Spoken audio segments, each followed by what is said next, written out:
Landing സമയത്ത് air speed കുറയ്ക്കാനും താഴേക്കുള്ള മൂവ്മെന്റ് നിയന്ത്രിക്കാനും പൈലറ്റ് സ്പോയിലറുകൾ ആക്ടിവേറ്റ് ചെയ്യുന്നു. അപ്പോൾ ചിറകിന്റെ മുകളിൽ ഉള്ള സ്പോയിലർ പാനലുകൾ ഉയരാൻ തുടങ്ങുന്നു. ഇത് സാധാരണയായി ഹൈഡ്രോളിക് സംവിധാനത്തിലൂടെയാണ് പ്രവർത്തിക്കുന്നത്.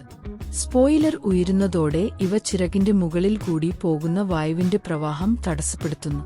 അതുവഴി വിമാനത്തിന്റെ ലിഫ്റ്റ് കുറയുന്നു.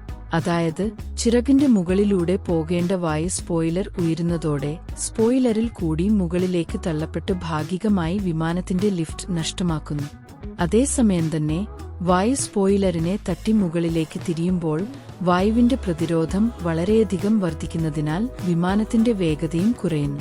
ഈ സമയം എഞ്ചിൻ തള്ളൽ കുറവായതിനാലും സ്പോയിലറുകൾ ഉയർന്നിരിക്കുന്നതിനാലും വിമാനം കൃത്യമായ ആംഗിളിൽ താഴേക്ക് വരുന്നു.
റൺവേയിൽ ടയർ ടച്ച് ചെയ്ത ഉടൻ തന്നെ സ്പോയിലറുകൾ പൂർണ്ണമായും ഉയരുന്നു.